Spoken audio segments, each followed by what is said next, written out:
Shirdi Satya Sai films B Nagaraja நவீன தொழில்நுட்பத்தில் பெருமையுடன் வெளியிடும் நடிகர் திலகம் சிவாஜி கணேசன் நடிக்கும் விஜயா சுரேஷ் கம்பைன்ஸ் வசந்த மாளிகை ஜூலை 21 முதல் தமிழகமெங்கும். வணக்கம். 78 நாட்களாக மணிப்பூர் கொழுந்து விட்டு எரிந்து கொண்டிருக்கிறது. ஆனால் இந்த நாட்டில் இருக்கக்கூடிய அரசாங்கம், அரசியல்வாதிகள், இந்த நாட்டு பிரைம் மினிஸ்டர், ஹோம் மினிஸ்டர் அல்ல ஒரு மாநிலத்துடைய சீஃப் மினிஸ்டர், அதே மாநிலத்தில் இருக்கக்கூடிய ஹோம் மினிஸ்டர் யாருமே வாயை கூட திறக்கவில்லை. கடந்த 78 நாட்களாக நாங்கள் தொடர்ந்து மணிப்பூர் விஷயத்தை உங்கள் முன் எடுத்து வைத்துக் கொண்டிருக்கிறோம். ஆனால் எத்தனை பேர் அதை பார்க்கிறீர்கள், எத்தனை பேர் அதை ஃபார்வர்ட் செய்கிறீர்கள் என்று எங்களுக்கு தெரியவில்லை. மணிப்பூரில் இன்னைக்கு இருக்கக்கூடிய கால நிலவரம் என்ன, அங்கே என்ன நடக்கிறது என்று எத்தனை பேருக்கு தெரியும் என்று எனக்கு புரியவில்லை. ஆனால் நேற்று முன்தினம் வெளிவந்த ஒரு வீடியோ ஒட்டுமொத்த இந்தியாவை ஒன்றிணைத்து விட்டது. மணிப்பூர் பக்கம் திரும்பி பார்க்க வைத்திருக்கிறது அந்த வீடியோ. 2 பெண்களுடன் எந்த அளவில் அங்கே இருக்கக்கூடிய மிருகங்கள் நடந்து கொண்டிருக்கிறார்கள். இது ஒரு பெண்ணுடைய வீடியோ மட்டும்தான். இது போன்ற எத்தனையோ பெண்களுடன் இதே போன்ற சம்பவங்கள் நடந்திருக்கிறது என்று அங்கே இருக்கக்கூடிய சீஃப் மினிஸ்டரே ஒரு ஸ்டேட்மெண்ட்டை கொடுத்திருக்கிறார். நேற்று பிரைம் மினிஸ்டர் மோடி 8 நிமிடம் 28 நொடிகள் வரை பேசியிருந்தார். ஸ்டார்டிங்கில் இருக்கக்கூடிய ஒரு 6-6.5 நிமிடங்கள் வரை அவர் பேசிய வார்த்தைகளை கேட்டீர்கள்னா, பார்லிமெண்ட்டில் நாங்கள் 35 பில்ஸ்களை கொண்டு வர இருக்கிறோம், ஆகையால் அனைத்து எம்பிக்களும் எங்களுக்கு ஆதரவை கொடுங்கள் என்று. கடைசியாக 36 நொடிகள் மட்டுமே மணிப்பூரை பற்றி பேசிய பிரைம் மினிஸ்டர் மோடி அந்த 36 நொடிகளுக்கான அந்த ஸ்டேட்மெண்ட்டை ஒட்டுமொத்த கோதி மீடியா பரப்பத் தொடங்கியது. ஏதோ ஒரு மிகப்பெரிய தியாகி பிரைம் மினிஸ்டர் மோடி அவர்கள்தான் மணிப்பூரை காப்பாற்ற முன் வந்திருக்கிறார் என்று. 78 நாட்கள் வரை human right commission, woman council அல்ல இது போன்ற யாருமே ஒரு வார்த்தை கூட பேசவில்லை. எங்களிடம் ஒரு டேட்டா வந்திருக்கிறது மணிப்பூர்லேருந்து. அங்கே இருக்கக்கூடிய என்னுடைய பத்திரிகையாளர் நண்பர்கள் அவர்கள் வழியாக இந்த ரிசர்ச்சை நாங்கள் செய்திருக்கிறோம். 5875 எஃப்ஐஆர்கள் வயலன்ஸ்க்கு எதிராக அங்கே நடந்திருக்கிறது. நேரடியாக பெண்களுடன் நடந்த கொடூரங்கள் 200க்கும் மேற்பட்ட எஃப்ஐஆர்கள். இதில் நீங்கள் பார்த்தீர்கள்னா இம்பால் வெஸ்ட், இம்பால் ஈஸ்ட், மணிப்பூரின் தலைநகரம், இங்கே இருந்து கிட்டத்தட்ட 50க்கும் மேற்பட்ட பெண்களுக்கு எதிரான கொடூர சம்பவங்கள். இதிலும் நீங்கள் பார்த்தீர்கள்னா அதிபயங்கரமான கொடூரம் எங்கே நடந்திருக்கிறது என்று நீங்கள் பார்த்தீர்கள்னா கிட்டத்தட்ட 142 எஃப்ஐஆர்கள். இதில் கொலை, கொள்ளை, கற்பழிப்பு, கிட்னாப்பிங் போன்ற, மொலஸ்டேஷன் போன்ற விஷயங்கள். அப்போது நீங்கள் பார்த்த வீடியோ ஒன்று மட்டும்தான். இதை தாண்டி எத்தனை வீடியோக்கள் அங்கே இருக்கும் என்று நீங்கள் பாருங்கள். மணிப்பூரின் சீஃப் மினிஸ்டர் கொடுத்த ஸ்டேட்மெண்ட், நூற்றுக்கணக்கான எஃப்ஐஆர்கள் இது போன்று எங்களிடம் வந்திருக்கிறது, நாங்கள் இன்டர்நெட் ஆஃப் செய்ததற்கான காரணமும் இதுதான் என்று. அப்போது பிரைம் மினிஸ்டர் மோடி வரை இது போன்ற விஷயங்கள் போய் சேரவில்லையா? இன்னொரு டேட்டாவை நான் உங்களுக்கு எடுத்து காட்டுகிறேன். தோபால் 17 எஃப்ஐஆர்கள், தென்குனு பால் என்கிற இன்னொரு இடம் இருக்கு, 19 எஃப்ஐஆர்கள், சராச்சந்த்பூர் 36 எஃப்ஐஆர்கள், பிஷ்ணுபூர் 14 எஃப்ஐஆர்கள், ஜிரிபாம் 18 எஃப்ஐஆர்கள், கங்சிங் 21 எஃப்ஐஆர், ஃபெர்ஸ்வால் 17 எஃப்ஐஆர்கள். இந்த 10 டிஸ்ட்ரிக்ட்களை நீங்கள் பார்த்தீர்கள்னா கிட்டத்தட்ட 150க்கும் மேற்பட்ட பெண்களுக்கு எதிரான சம்பவங்கள் ரெஜிஸ்டர் ஆன சம்பவங்கள். ரெஜிஸ்டர் ஆகாத சம்பவங்களை பற்றி நீங்கள் கணக்கு போட்டு பாருங்கள். இதே நேரத்தில் ஈஸ்ட் இம்பால் அண்ட் வெஸ்ட் இம்பாலில் 50க்கும் மேற்பட்ட இதே போன்ற சம்பவங்கள். இன்னைக்கு மிகவும் ஆழமாக அங்கே இருக்கக்கூடிய ஜியோகிராஃபிக்கல் நிலப்பரப்பு படி அங்கே இருக்கக்கூடிய மக்கள் எங்கெல்லாம் இருக்கிறார்கள், அங்கே இருக்கக்கூடிய கிரவுண்ட் ரியாலிட்டி என்ன, இதை தெரிஞ்சு கொள்வதற்காக நம்மளுடன் பேனலிஸ்ட் இணைந்திருக்கிறார்கள். 3 பேருமே ஆக்டிவிஸ்ட்கள். மணிப்பூர்லேருந்து சென்னைக்கு வந்திருக்கிறார்கள். Anas Khan, research associate, Griffith university, Australia. Afzal Khan, MA, JNU டெல்லியில் இருக்குது, அவர் ஒரு ஆக்டிவிஸ்ட். ஃபுர்கான், பொலிட்டிக்கல் சயின்ஸில் ரிசர்ச் செய்து கொண்டிருக்கிறார், Manipur யூனிவர்சிட்டியிலிருந்து. Welcome you all. Thank you. I had given a brief what is happening in Manipur today, and you all are from Manipur, and especially Furkan, you are working in the ground of Manipur, like you're working very closely with the manpower and the people, there. So I would like to start from you, especially Imphal and surrounding areas of Imphal. What kind of impact do you see there? Impact in the sense, Impact in the sense economically, and if you see the section of people, like say for example Kuku or Nagas are there, or Maithis are there. So is that everyone is getting impacted, or a section of people are getting impacted? so I was there when this incident happened on 3rd of May inside the Manipur University. You were there in the university? Yeah, I was there inside the university. And then, the background of the story is like, High Court recommendation. Meitei people Maithis should come under tribal law. scheduled tribe. And then the demand by the Kuki, mostly hilly region, mostly Kuki, saying that they are against it on the 3rd of May. And then some viral news viral, alleging people to kill this and that. And then like the way we are having as of now. But the situation is such that it is spiral out of control in Manipur.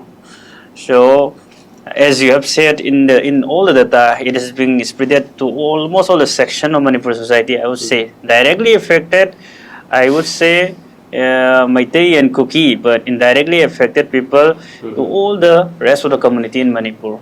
I think even in the More side of the region, those Tamil people who are living there, even they are getting affected, and even Nepali people on the side of Kangpokpi, they are also affected.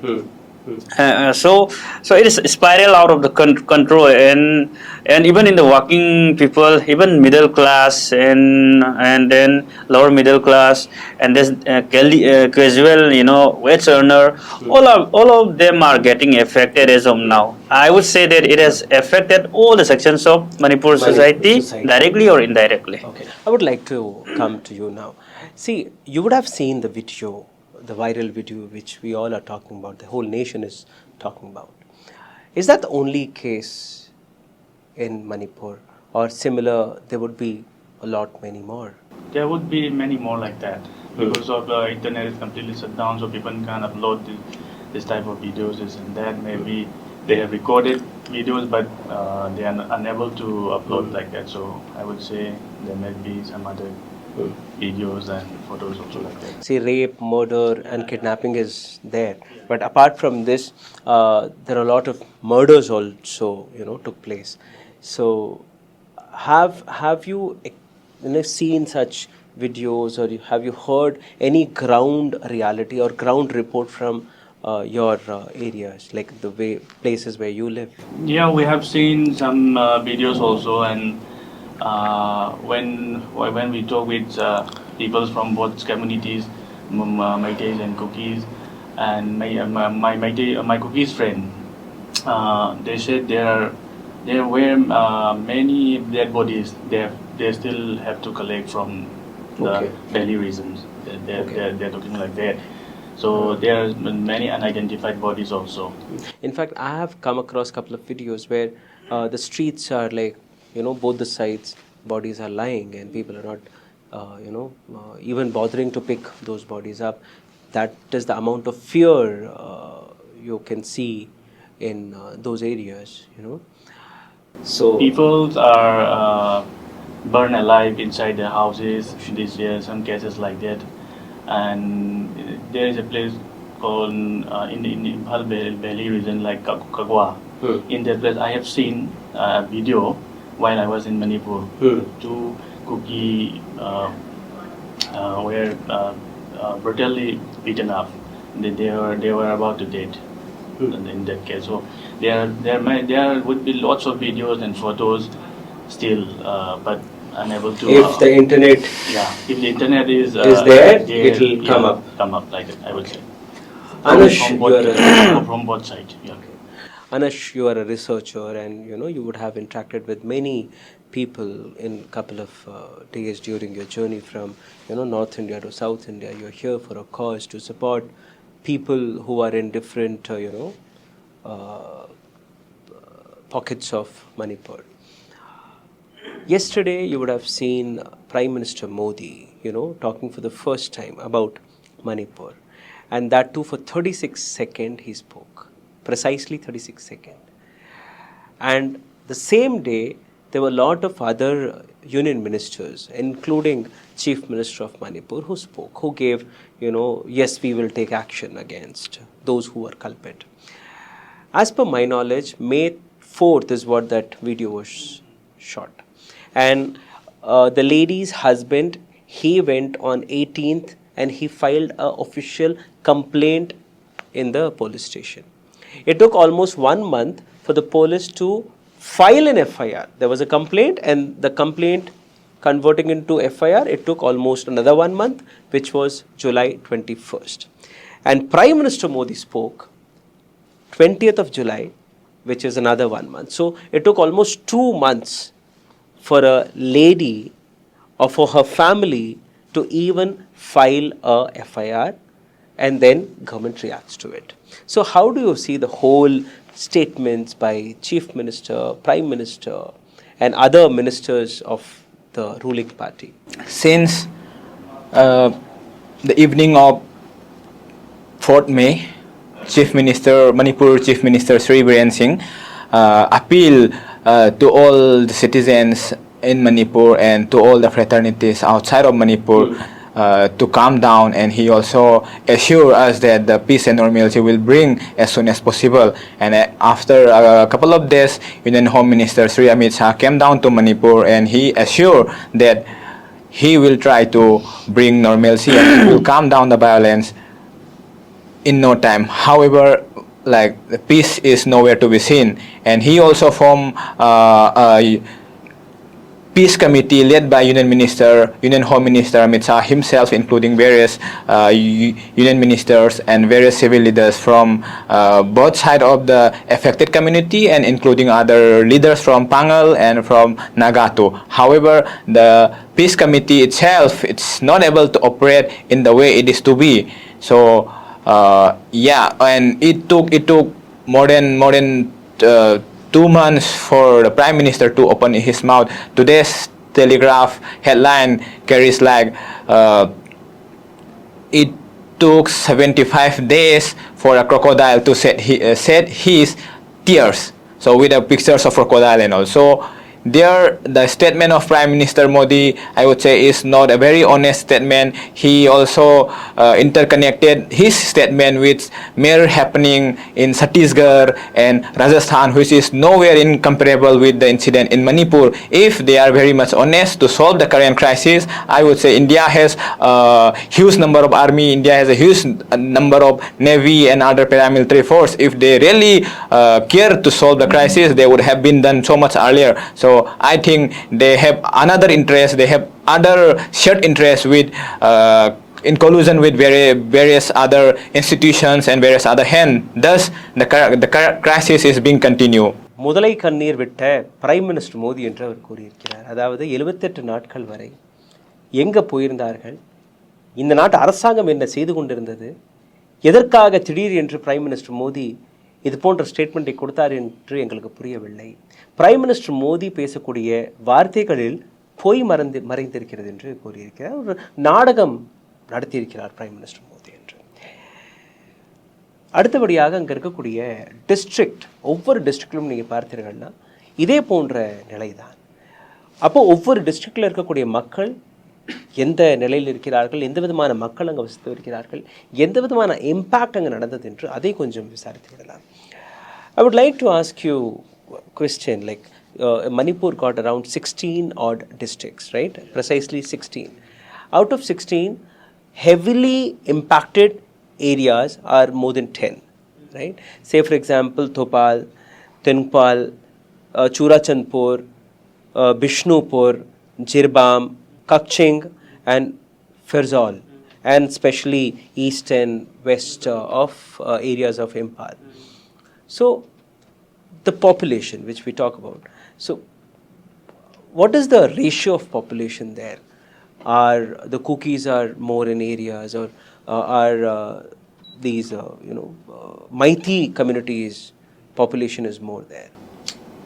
In Churachandpur district, Kuki are the majority. In Churachandpur? Yeah. Okay. The majority. And as far as Imphal East and West is concerned, like Meiteis are the majority. There are around 20 Kuki villages only in both Imphal East and West.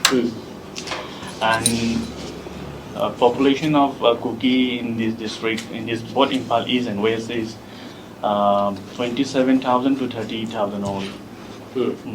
They have properties, buildings, this and that, but the population is very low. Yeah. And as far as Thawal district is concerned, like Meiteis are the majority. So we can say like Churachandpur, Kuki majority. Others that you have mentioned like Kaching, Thawal, Perjol, these are Perjol is very far. They are like at the border of Mizoram. Okay. So it's like there are different pockets, but it's a mixed community of Maithi, Kuki, and other tribal Nagas and all. It is not like only Maithis are living in Imphal. So that is a wrong statement which media is presenting that if it is Imphal, Hindus are more. As far as your question, according to your question, like you're asking about the Meiteis and this and that. But two victims community, two communities is Meiteis and Kuki.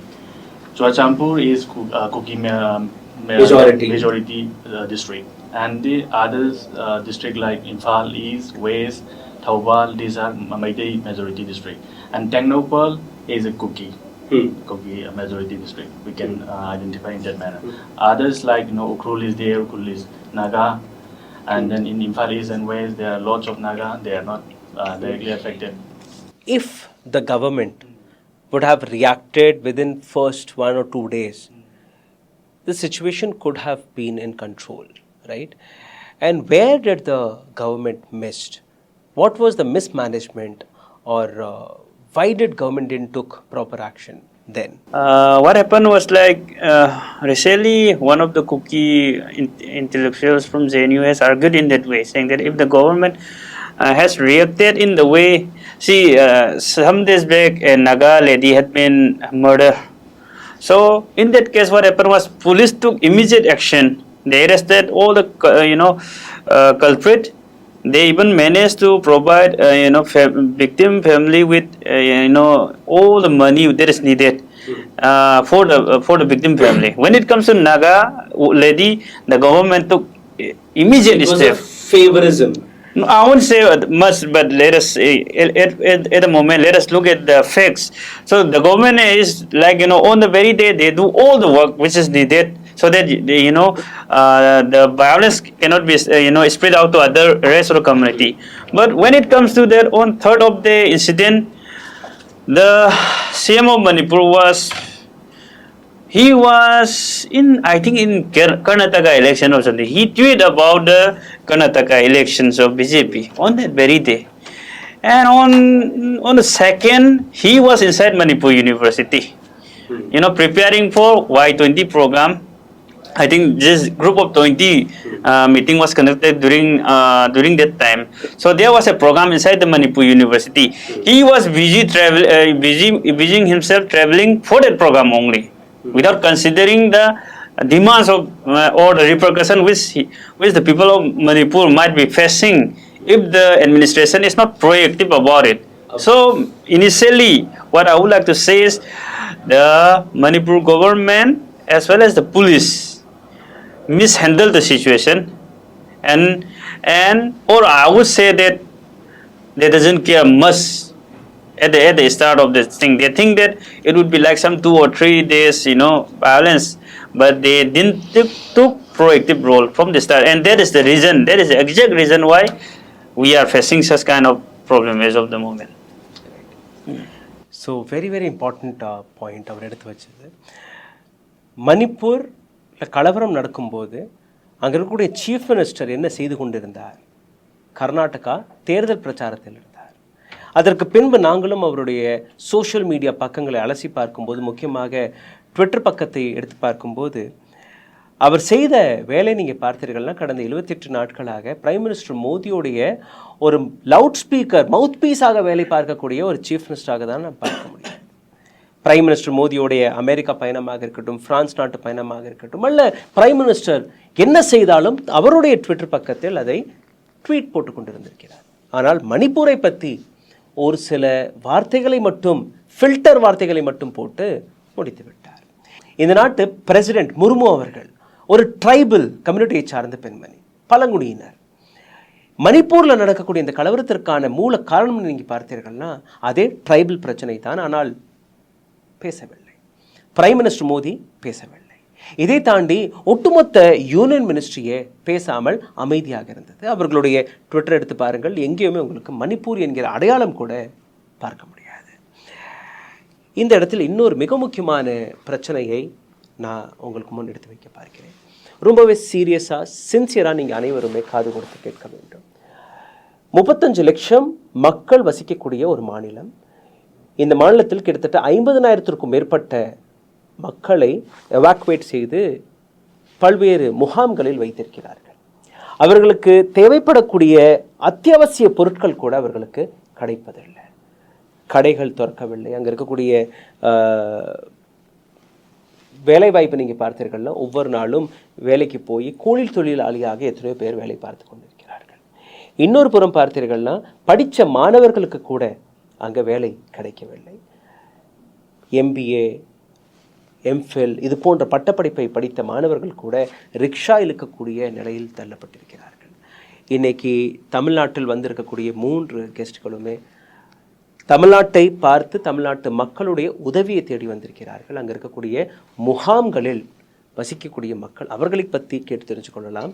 நீங்கள் செய்யக்கூடிய வேலை, உங்களால் முடிந்த உதவியை அங்கே இருக்கக்கூடிய NGOக்களுக்கு நீங்கள் அனுப்பினீர்கள்னா அவர்கள் அங்கே இருக்கக்கூடிய மக்களுக்கு தேவைப்படக்கூடிய சாதனங்கள், அரிசி, பருப்பு, எண்ணெய், சின்ன சின்ன குழந்தைகள் இருப்போம், அவர்களுக்கு தேவையான டைப்பர்ஸ், பெண்களுக்கு தேவையான சானிட்டரி பேட்ஸ், கொசு தொல்லை இருக்கும் சின்ன சின்ன விஷயங்கள், சோப், டவல், பல விஷயங்கள் தேவைப்படும். 50,000 மக்கள் ஒரு சில முகாம்களில் இருப்பது எந்த அளவில் கடுமையான விஷயம் என்று நீங்கள் சிந்திக்க வேண்டும். இந்தியர்களாக நாம் அனைவருமே இணைந்து அவர்களுடன் தோள் கொடுத்து நிற்கக்கூடிய அந்த நேரம் வந்திருக்கிறது. I would like to understand what is happening in the camps where Manipuris are living right now. I think the number is around 50,000 and now it may be increased to 60,000. Yeah. So what kind of requirements do you feel that, my viewers can support, and how you want us to support you? There are more than 300 plus relief camp out there in Manipur, both in the Kuki side and the Meitei side. And there are also reports that there are also unofficial camps which are being managed and run by the local community itself. So we are in the ground and interacted with relief camps and those people who are managing relief camps. So, and the news reports every day also telling that most of the relief camps are in dilapidated situation when the authority or the government only took keen care about the relief camp in the close vicinity of the state headquarters. So in most of the relief camp there are shortage of foods, there are shortage of medicines, there are shortage of sanitary pads, there are shortage of all kinds of basic necessities. And one of the most saddest thing is when I went there, I was able to interact with few people who are surviving on life-saving drugs. I interacted with few people who are surviving on insulin, who are diabetes patients. They are not able to get their insulin on required basis and on required time. I also interacted with few kidney transplant patients. They got their kidney transplanted with much effort, and it costs around more than, they told me like it costs around more than 20 lakhs. So they are supposed to get take medicine in a specific time, twice daily, for sure. So these medicines are not available in Manipur. So if they are not taking the medicine, their kidney will again deteriorate and they have to. So there is a requirement. There of medicines also. There is a requirement. There is a huge requirement of the basic life-saving drugs for kidney patient, for diabetes patient, and the heart patient. And one more thing is there are children and adults who have seen themselves, their parents were killing in broad daylight, their kids were killed and tortured in broad daylight. So trauma is there in both children and the parents. Here comes the intervention, need to intervene in the psychosocial, and psychological factor to deal with. Psychological help also. Correct. Right. It is. So here I would appeal to all the clinical psychologists, to all the counselors to deal in this factor. So the trauma is quite huge and it will take a long time to heal the process. So I appeal and I urge to all those people who are engaged in educational activities. Also, there are children who are about to appear for their board exams 10 and 12. They are not able to continue their preparation. There are children who are deprived of their education, which is against the basic right to education of all children in India. So basic education for the children and for the board appearing students are also hugely needed. So in this area also government is like intervening, but the proportion of the intervention is quite low. Here the people need to be focused more also. Diabetic patients இருக்கிறார்கள், kidney transplant ஆனால் kidney பிரச்சனைகள் இருக்கக்கூடிய பேஷண்ட்ஸ்கள் இருக்கிறார்கள். இதை தாண்டி சின்ன சின்ன குழந்தைகள் தன்னுடைய பெற்றோர்களை தன் கண்ணுக்கு முன்பே கொல்லப்பட்ட அந்த காட்சிகளை பார்த்த குழந்தைகள், பெற்றோர்கள், முதியோர்கள் இருக்கிறார்கள். அங்கே இருக்கக்கூடிய குழந்தைகளுடைய பேசிக் நீட்ஸ், அங்கே இருக்கக்கூடிய மக்களுடைய மெடிக்கல் நீட்ஸ், மருந்து மாத்திரைகள் கிடைக்கவில்லை. இது போன்ற பல்வேறு விஷயங்கள் அங்கே தேவைப்பட்டு கொண்டிருக்கிறது. 300க்கும் மேற்பட்ட முகாம்கள் அமைக்கப்பட்டிருக்கிறது. பல்வேறு தனித்தனி சின்ன சின்ன பிரைவேட் முகாம்ஸ்களும் அமைக்கப்பட்டிருக்கிறது. என்ஜிஓ இவர்கள் வேலை பார்க்கக்கூடிய இது போன்ற முகாம்கள், இதற்கான ஒரு அக்கௌண்ட் நம்பர் இருக்குது, கீழே நாங்கள் கார்டில் போட்டுடுறோம். அதில் உங்களால் முடிந்த தொகையை நீங்கள் அனுப்பலாம். கீழேயே அட்ரஸையும் கொடுத்துருக்கிறோம். மருந்து மாத்திரைகள் அல்ல தேவைப்படக்கூடிய பொருட்கள் நாங்கள் சென்னையில் எந்த இடத்துல இதை கலெக்ட் பண்ணணுமோ அதையும் நாங்கள் கூடி ஒரு டிஸ்கஷன் பண்ணி அந்த அட்ரஸையும் நாங்கள் கொடுக்குறோம். ரைட். எப்படி, ஏன்னா இங்கேருந்து மணிப்பூர் எடுத்து செல்வதும் ஒரு கடுமையான விஷயம், இங்கேருந்து டிரான்ஸ்போர்ட் காஸ்ட்டும் அதிகமாகும். ஸோ இதை எப்படி பண்ணலாம், எந்தெந்த பொருட்களை நீங்கள் அனுப்பலாம், எந்தெந்த பொருட்களை நீங்கள் அனுப்ப முடியாது என்கிற ஒரு சில விஷயங்கள் நாங்களும் போட்டு இன்னொரு வீடியோவில் நாங்கள் போடுவோம். கீழே டிஸ்கிரிப்ஷனில் அதை நான் தெளிவாக எழுதி விடுவேன். The items which you can send and the items which you can not, and how you can transfer the funds to the health needy people. கீழே எழுதியிருக்கக்கூடிய அக்கௌண்ட் நம்பர் நீங்கள் எழுதி கொள்ளுங்கள். கீழே எழுதியிருக்கக்கூடிய யூபிஐ டீட்டெயில்ஸை நீங்கள் எழுதி கொள்ளுங்கள். இதை தாண்டி டிஸ்கிரிப்ஷனில், தயவுசெய்து டிஸ்கிரிப்ஷனில் போய் அங்கே தேவைப்படக்கூடிய அத்தியாவசிய பொருட்களுக்கான லிஸ்ட் இருக்கிறது, அதையும் நீங்கள் குறித்து வைத்து அதற்கு பின் உங்களுடைய சப்போர்ட்டை நீங்கள் தெரிவிக்கலாம். இந்த வீடியோவை பார்த்த அனைவருக்குமே ஒரு சிறிய இன்னொரு வேண்டுகோள், இந்த வீடியோவை பகிருங்கள். இது நேரடியாக அங்கிருந்து ஒரு 2000 கிலோமீட்டர் தாண்டி இங்கே வந்து தன்னுடைய வேதனையை, தன்னுடைய வலியை உங்களுக்கு முன் எடுத்து வைக்கக்கூடிய காரணம், அங்கே இருக்கக்கூடிய மக்கள் ஒவ்வொரு நாளும் கொல்லப்பட்டு வருகிறார்கள். அங்கே இருக்கக்கூடிய ஒவ்வொரு பெண்ணிற்கும் பாதுகாப்பு கிடைக்க வேண்டும், ஒவ்வொரு குழந்தைக்கும் அந்த குழந்தைக்கு கிடைக்கக்கூடிய அடிப்படை வசதிகள் கிடைக்க வேண்டும். சிந்தித்து பாருங்கள். நன்றி, வணக்கம். ஊடகம் கார்ப்பரேட் அரசியல்வாதிகளின் கைப்பாவையாக, அடிமைகளாக இருந்தது போதும். இனி சாட்டை எடுத்து சுழற்றும் நேரம் வந்துவிட்டது. ஊடகம் பொதுமக்களாகிய உங்களுக்காக, உங்களாலேயே இயக்கப்பட வேண்டும். ஊடக சுதந்திரத்திற்காக உங்களின் பங்களிப்பை இன்றே அளித்திடுங்கள்.